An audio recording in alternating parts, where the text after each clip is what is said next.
Hi guys, welcome to the channel. This is Yuglo Fashion and thank you so much for stopping by. In our tutorial class today, I'll be sharing the making of this ruched dress with Basque effect. Here is the sketch of the style we are making today, and as we can see, it is being divided into three. We have the ruched part, that's the first one, the Basque part of it, the second, then the third part of it is the gathered part, which is the skirt. At the shoulder level, there is drawstring there. So now let's first calculate our gathered part because it's the part that will consume more fabric. I'm talking about the skirt area. So to calculate the gathered, you can see where the Basque effect is. So it starts from the eye hip.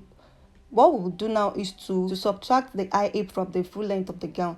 The full length of the gown is 58 inches minus 20.5 inch. That's the eye hip measurement. So this is where the eye hip is, this point, that's the eye hip point that I'm talking about. So you can measure yours too. Mine is 20.5 inch. So if you subtract the two from each other, we will have 37.5 inch. Now that we are done with the skirt length, the next thing is the upper bodies. And to calculate the upper bodies, if you remember, we used 20.5 inch, but that's the eye hip. For where the Basque effect took place, it's at the hip level. So I will add like 2.5 inch to the Basque to the eye hip to get the Basque effect. So that means I'll be using 23 inches. I hope you understand what I explained here. You can measure from your shoulder to your hip level. Whatever you have there, that is what you will use. Next, I proceed to take all the vertical measurements, that is from shoulder to the hip level. You remember I said the Basque effect took place at the hip level. So I have my high hip measurement there and also the hip measurement. So this is the ruched part, and as you can see, it's lapped on each other. But the lapped part does not affect the Basque parts. I hope you understand what I'm trying to say. So for the ruched that lapped on each other, and if you remember, I'm still cutting both the ruched and the Basque together before I will later separate it. So to cut this, I will have to add 1.5 inch at the front as allowance for them to lap on each other. Don't get confused, you will understand as we proceed in this tutorial. So I took all the horizontal measurements and I connected each accordingly. Now this is the normal bodice pattern. Aside from the 1.5 inch I added at the front for the lap. Next, I proceed to measure the nipple span, which is 7 inches divided by 2, that's 3.5 inches, and I marked it right from the bust point down to the hip line. Next is the side dart, and I placed the tape at the bust point. I marked 1 inch. This is the difference between my back half length and my front half length. So, and I connected it back to the nipple span. So for the ruched, you can see they lapped on each other, and to mark this part, that was why we initially added 1.5 inch. So at the under bust, I came up with 1.5 inch and I connected it to the 1.5 inch I marked as the lap, and from that 1.5 I connected it back to the neckline. Don't get confused, it's easy. We initially used 1.5 inch for the lap, and at the under bust I came up with 1.5 inch again. That's because of the shape we have there. So there's this curve shape at the under bust, so I placed curve ruler and I connected from there to the nipple span. And also for the hip, I connected from the eye hip back to the hip point. I used my free hand. This is for the Basque shape. So this is our pattern ready for the front, and I proceed to cut it out. So while cutting, I opened the side dart, and in order to erase it completely, I lap it on each other and I added additional paper for any shortage of allowance there. So this is what we have. This is our front pattern, the up part, and this is the down part on the table. Remember, there's no opening at the center of this down part, so when you are cutting, please don't make mistake. So we are done with the front. This is our back pattern. I used another color of paper entirely so as to differentiate the two. So you remember the front half length is 17 inches while the back half length is 16 inches. That was the purpose of the side dart that we used. If you remember, I said the difference between my front and my back is 1 inch, the half length. So we'll mark 16 inches for the half length of the back, and for the eye hip I just subtracted the 1 inch again. So instead of 20.5 I used 19.5. You remember the half length is 16 inches instead of 17 inches I used for the front. So definitely the eye hip too will reduce by 1, which makes it 19.5, and the hip measurement too is 22 inches, not 23 inches. I hope you get what I explained here. So I proceed to rule out the lines. So after taking the vertical measurement, I proceed to mark the zipper allowance, and also I marked the horizontal measurement, and I connected everything accordingly. Next, I proceed to mark the back dart, and at the half length I marked 3.5 inch, which is the nipple span. Then I connected it from the half length back to the chest line and also to the hip line. Having done with that, I placed my tape again at the half length, and I marked ½ inch on both sides of the nipple span. So for the dart, I connected it back to the chest line and also back to the hip point as well. Next is to separate the ruched of the back from the basque of the back, and to do this I have to maintain the same measurement I used for the front. So I proceed to mark the length. You know, I stopped at the underbust, so I marked the underbust at the back, and after marking it I used broken line to connect it to the side. So on the broken line I came up with 2 inches. That's because I want it a bit stylish at the back, so I came up with 2 inches, and I connected the 2 inches back to the side back. And after marking that, I proceed to connect it to the zipper allowance as well. Next, I proceed to connect it to the neckline this way. And having done with that, I adjust the zipper allowance to avoid bulge. So I marked ½ inch inward. Then I proceed to connect it back to where the zipper will start from and where it will end at the hip side. I added back the necessary allowance I used for the dart. You remember I used 1 inch for that at the half length, so I added back the 1 inch, and I used my cuff ruler to connect everything back together the way it's supposed to be. Next, I proceed to the hip side to mark out the basque shape. Though I should have used my cuff ruler, but it's not giving me the actual shape I wanted here, so I proceed to use my free hand. Then I proceed to cut the necessary part out.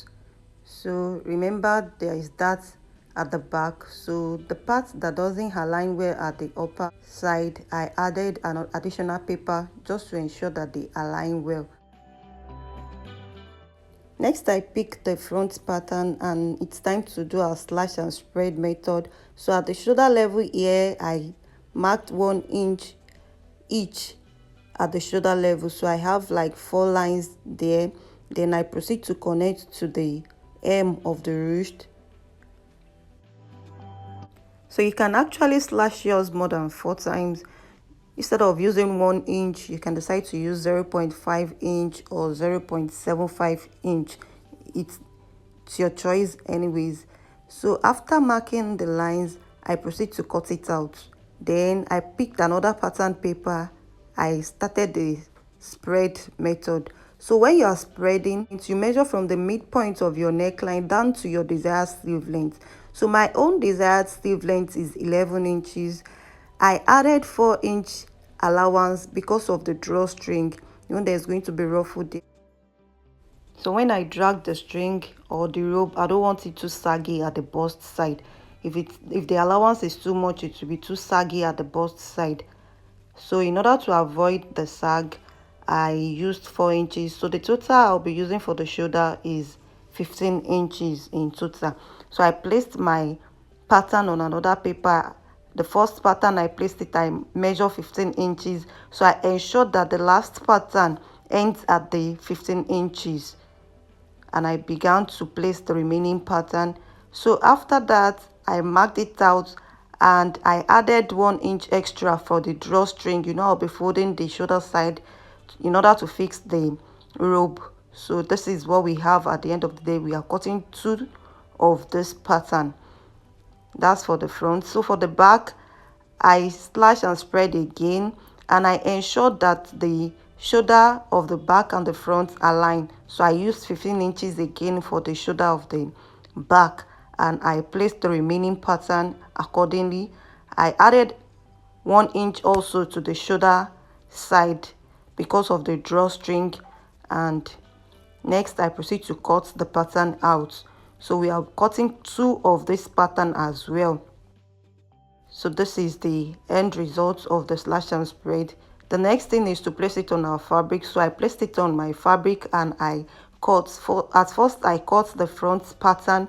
So you remember I told you that the Basque side of the front, there won't be stitch at the middle. So this is it. I cut it on fold and I added ½ inch allowance to the sides. At the side front, I added 1½ inch to the side because I will need seam allowance there. So I used 1.5 inch for seam allowance. I also added interface to the lining and also the main fabric. So here is the ruched part. This is the part we are starting with. So I placed the lining on it and I proceed to stitch. So I stitched the center and the side of the ruched. This is what it looks like after stitching. I've ironed it. You can see how neat it is. I've stitched the side like I said earlier. So the next thing is to place the 2 on each other this way. So because they are going to lap, remember we added 1.5 inch for this particular part. So this is where it's going to lap. So I first secure it with my pin, then proceed to the machine to stitch. So after stitching it, this is what it looks like. Next is to stitch the gathered part, and to do this I stitch the hem twice, then I pull the thread. Just ensure you use the last tension of your machine to do this part. So I pull the thread and I have my gathered ready. I place that aside and I pick the Basque part and I pin the sides together. I did the same to the lining. So having done with that, I picked the ruched part again and I placed the Basque part of it. I notched the center and also notched the center of the ruched too. Next, I pinned the 2 together at the center, and also the gathered part, I ensure I adjust it to the measurement of the Basque. So then I proceed to pin and stitch on the machine. So this is what we have. You can see the lapped part on the Basque. So we are done with the fabric. Next is to stitch the lining, and to stitch the lining I also notched the middle of the lining as well. Then I proceed to pin. I pin the 2 together and proceed to the machine to stitch. So I stitch the sides and I've ironed the 2. So I'll place this aside and work on the back. I've added interface and also I cut lining and add interface to the lining as well. So I'll place this on each other this way. At first I pin and proceed to the machine to stitch. So after stitching the middle and the sides, I also stitch the hem twice and I pull the thread just the same way I did for the front. So this is the Basque part of the back and I placed it on each other this way and pin. So I did the same thing to the lining as well. Now the Basque part of the back is ready and I will just place, remember there is zipper allowance, so it is directly after the zipper allowance I will place the ruched of this back. So I pin the ruched to the back. This is how to adjust it when you are adjusting. Don't allow the thread to break, just pull it well without breaking the thread. So and after pulling I proceed to the machine to stitch the 2 together. So after stitching again, I pick the lining and I also stitch the lining to the main fabric. So now the back bodice too is ready, and I proceed to stitch the shoulder side also. I just ran a stitch there just to secure the two, the lining and the fabric together. Then I place the front bodice also. I've also stitched that side to secure both the lining and the fabric together. Next is to stitch the shoulder together. You remember we added 1 inch for drawstring at the shoulder, so I'll stitch the 1 inch, but while stitching the 1 inch at the side, at the sleeve side, please ensure you leave like 1 inch opening. This is the reason why you have to fold the 1 inch inward. This way you fold like ½ inch at first, then you fold again. You are folding the side twice. So this is the sleeve side where the arm will be coming out from, where the sleeve will be coming out from. So I proceed to secure it with pin. Then I stitch. You can see I stitch it to the back side also. You can still see little opening there. Then I proceed to fold the 1 inch on each other this way. So I fold it this way once, then twice, just to ensure that the rope is able to enter through it. And I did the same for both the front and the back. So after stitching, you can still see small opening here. So this is where the rope will enter through. And to do the rope, I measure 2 inches from my fabric. You can do your desired sleeve length, but just ensure that the width is not too wide. So, and I fold it first this way and also fold the second time and place the two on each other this way. Then you stitch the edge down to your desired length. Now this is what it looks like. So I have 4 strings here, 4 ropes there. So, and I have my pin to pass it through the O. Now we have done the O. So this is the string that will enter through it. So I secure it down with my pin. Then I will pass it in between the shoulder to the sleeve side. So I began to pull it in till it comes out. So just ensure while pulling it in, you secure the end.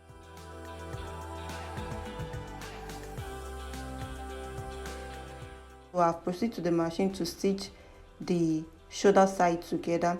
Next, I stitch the side seam. So here is it, and also I secure the basque parts together again. So we have calculated our gathered part to be 37.5, but this time I'll be adding 1.5 to it. ½ inch will be the allowance to stitch both the basque and the gather together, while the remaining 1 inch is for the hem folding. So I folded the hem with the 1 inch, you can see. Next is the ½ inch that I added for the stitch, for stitching both the gathered and the basque together. So I ran stitches at this point to pull the gathered just the way I did for the ruched part. So, and I've pulled the thread. The next thing is just to stitch the two together. So after stitching, I proceed to stitch the zipper allowance and fix my zipper. So thank you very much for watching this tutorial to the end.